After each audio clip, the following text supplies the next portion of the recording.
দেয় না এবং না দিলেও প্রবলেম হয় না, যেহেতু এটা ক্রিয়েটিভ কমন মানেই হচ্ছে যে আমি এটার জন্য অ্যাকনলেজ করলাম, এই ছবিটা যদি কেউ ব্যবহার করে আমার তাতে কোনো আপত্তি নাই, কাজেই আমার মনে হয় না এটা নিয়ে কোনো রেস্ট্রিকশন আপনাকে কেউ করবে বা কপিরাইট নিয়ে কোনো ইস্যু কেউ করতে পারবে। ঠিক আছে, আপনারা নিশ্চিন্তে ব্যবহার করেন, আর কোনো লিঙ্ক না দিলেও চলবে। আর যদি দিতে চান একদম তার সাইটে গিয়ে তার লিঙ্কটা নিয়ে, যদি ওরকম কোনো সাইটে, আসলে তো আমরা জানি না ওরকম সাইট আরো আছে কিনা বা ভবিষ্যতে আমরা কাজ করতে গিয়ে পাবো কিনা, তো সেই জন্য মূলত টপিকটা বলে দেওয়া, যদি আপনাদের কোনো সময় লাগে তো এইভাবে সেই লিঙ্কটাকে আপনার প্রয়োজনে ব্যবহার করতে পারবেন। আর এটা না দিলেও আমরা আসলে তেমন কোনো প্রবলেম এখন পর্যন্ত ফেস করিনি।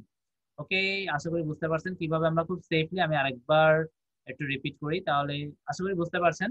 যে কোনো একটা টপিক নিয়ে সার্চ করব, সার্চ করার পর আমরা প্রথমে ইমেজ সেকশনে যাব। আমি প্রথম থেকে আবার শুরু করি।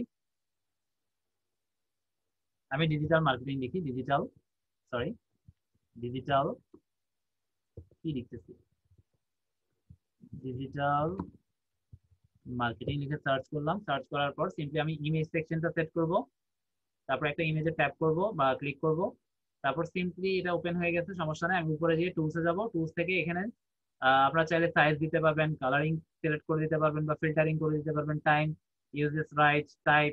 আমাদের মূলত এটাই দরকার, বাকিগুলো আপনাদের যদি প্রয়োজন হয় করবেন। ইউজেস রাইটে এসে ক্রিয়েটিভ কমন, এখানে কমার্শিয়াল অ্যান্ড আদার লাইসেন্স, এটা আমাদের মোটেও দরকার নাই, আমাদের এটাই দরকার, ক্রিয়েটিভ কমন অ্যান্ড এটাই ঠিক আছে, ক্রিয়েটিভ কমন্স লাইসেন্সেস। ওকে, এটা দিলেই হয়ে যাবে। এরপর আমরা আরেকটা টপিক যেটা আপনাদের কাজে আসবে, ফরেন বায়ারদের, ফরেন যে বায়ার বা লিঙ্কডইনে যারা আসলে থাকে তারা কিন্তু একটু বড় মাপের মানুষ হয়, সেখানে যে কাউকে যে কোনো মেসেজ দেওয়াটা উচিত না।